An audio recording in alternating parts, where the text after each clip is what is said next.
I want to talk to you about September 11th, 2001. You weren't born yet. You know that, right?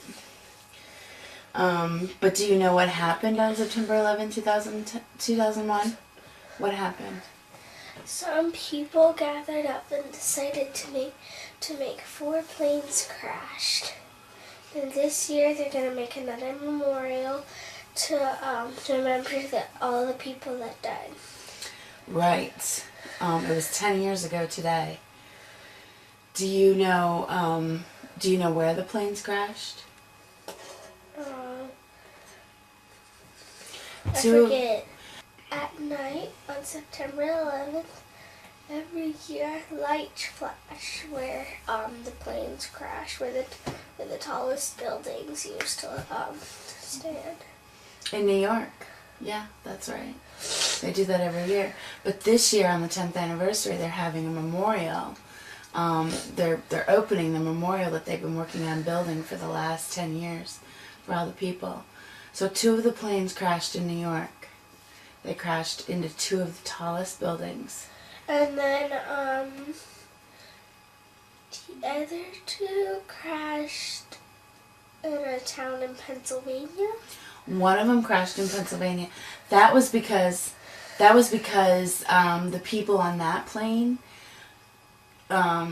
took over from the terrorists and saved that plane from going to Washington to crash into the White House and kill our president. Those people on the plane are heroes because they diverted the plane and it crashed into a field in Pennsylvania instead of going to the White House, to the place where our president lives and where our government is. But the other plane, the third plane, because actually the one that crashed in Pennsylvania was the 4th plane, the third plane crashed into the Pentagon, which is where a lot of the people that work for the government work. A lot of people died that day, and it made America very, very sad. It made all of us very, very sad, and went to work together to keep our country safe. Do you remember where you first heard about? Where did you read about September 11th? How did you find out about it? In school. We got our Scholastic newspaper. We read about September 11th. In the Scholastic News? And what did it say in that paper? It says that 4 planes crashed. 2 in New York, 1 in Pennsylvania, and I forget where the other one crashed. In Washington. Yeah, one in Washington. At the Pentagon. Yeah. Yeah. What do you think about people who did that? That they're mean. They are mean. They believed something that that we certainly didn't believe. They believed that they needed to punish the United States. Why? Because their beliefs were different from our beliefs, and they didn't understand that they could try and resolve their issues without killing people. And so when they flew those planes into the buildings, they were killing people that weren't at war, that didn't have any idea what was going to happen to them. They weren't prepared for it. It was a horrific day. Have you ever seen anything on TV about it? Have you ever watched anything on TV? Mommy's never talked to you about it because you weren't born then, and I wanted to wait until you were old enough. Until you were old enough to understand. It was a pretty scary thing for everybody. It really was. Because we didn't know what was going on.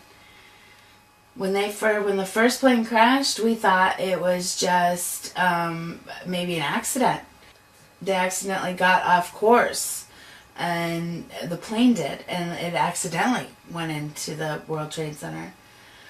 And when the second one went into the second World Trade Center, into the second building, we knew that it was something serious.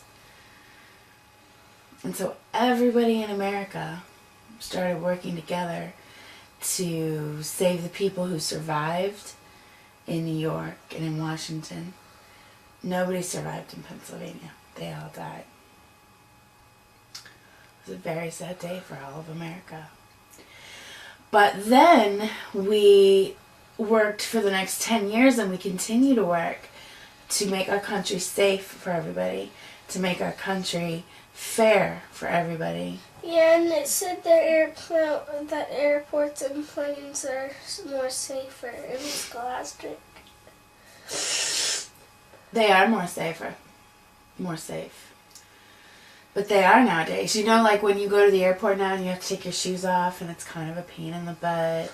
I like taking off my shoes. I like wearing sneakers so I can show off my socks. Oh, well, so then you're not bothered by that, taking off your shoes and having to put all your stuff in a bin and having to go through security and all that.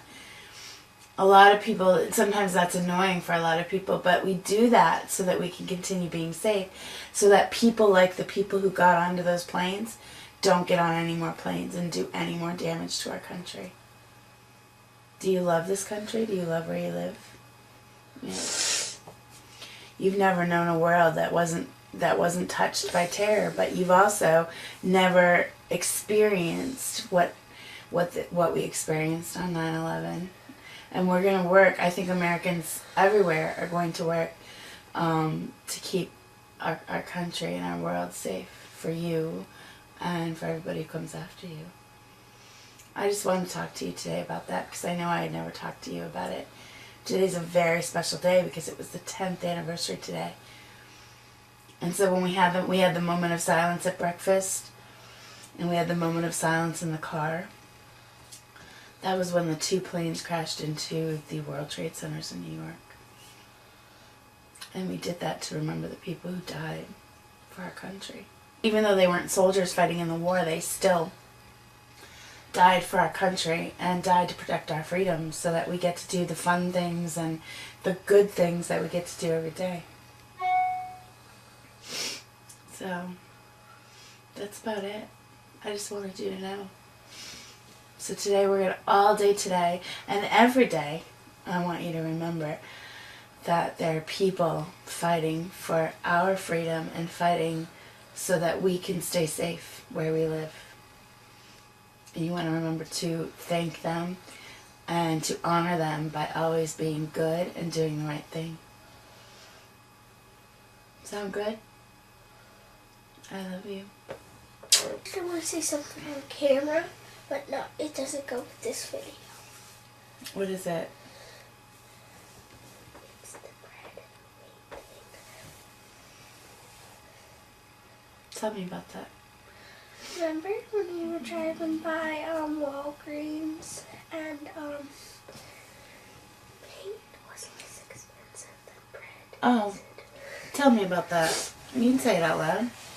No, but I want to say it by myself on camera. Go ahead. They can see you. But it doesn't go with this video. That's fine. And actually, I think it does, so say it. I want to do it by myself.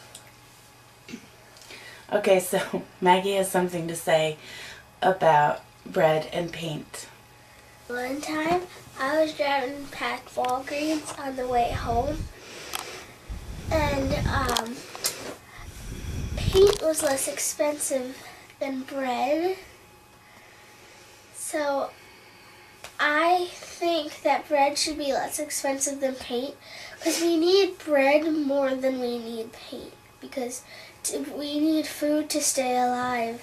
And if bread's 99 cents and paint's $1.99, then I think that'll help America a lot. Bye.